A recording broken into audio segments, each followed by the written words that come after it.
અમદાવાદના નવા મેયરે ગ્યાસપુરની મુલાકાત લીધી હતી। મહાનગરપાલિકાના પદાધિકારીઓએ ગ્યાસપુરની મુલાકાત લીધી હતી। મિયાવાકી વૃક્ષારોપણની અધિકારીઓ સાથે સમીક્ષા કરી હતી।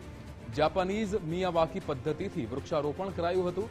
વૃક્ષો કાપનારાઓ સામે પણ કડક કાર્યવાહી કરાશે। કાયદામાં સુધારા કરવા એએમસી સરકારને રજૂઆત કરશે। ગ્યાસપુરની મુલાકાતે નવા મેયર પહોંચ્યા હતા। જાપાનીઝ મિયાવાકી પદ્ધતિથી વૃક્ષારોપણ કરવામાં આવ્યું હતું। આપણે ટીએમટીની વાત કરું 3 મિલિયન ટ્રીઝ તો આપણે 1,01,000 ચોરસ મીટર વિસ્તારમાં 4,60,000 વૃક્ષોનું વાવેતર ટીએમટીમાં કર્યું હતું। એફએમટી એટલે ગત વર્ષનું જે વાવેતર છે એ આપણે 4,69,688 ચોરસ મીટરમાં 18,18,000 જેટલું પ્લાન્ટેશન આપણે કર્યું હતું। અને હવે આગામી વર્ષે આપણું જે આયોજન છે 1,34,000 ચોરસ મીટરમાં આપણે લગભગ 6,70,000 રોપા વાવવાનું આયોજન છે। એફએમટીના જે 4 મિલિયન ટ્રીઝનું જે પ્લાન્ટેશન છે એ પણ અત્યારે લગભગ 80%ની આજુબાજુ એની જીવન ટકાવારી છે।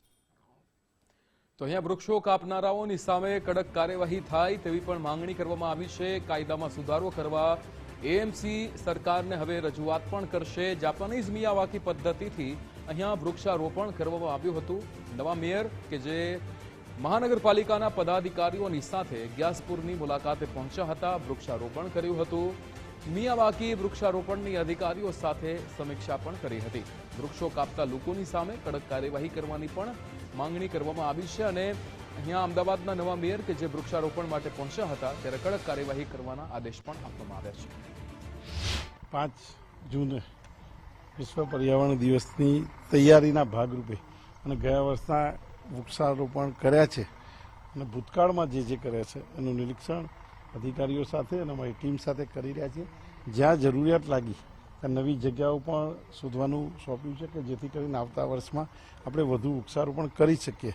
અમદાવાદ મહાનગરની અંદર જે હરિયાળું અમદાવાદ બનાવવાનું લક્ષ્યાંક નક્કી કર્યું છે એ હરિયાળું અમદાવાદ બનાવવાનું અમારા કાર્યકાળમાં પૂરો કરીએ એવી જ પ્રાર્થના છે।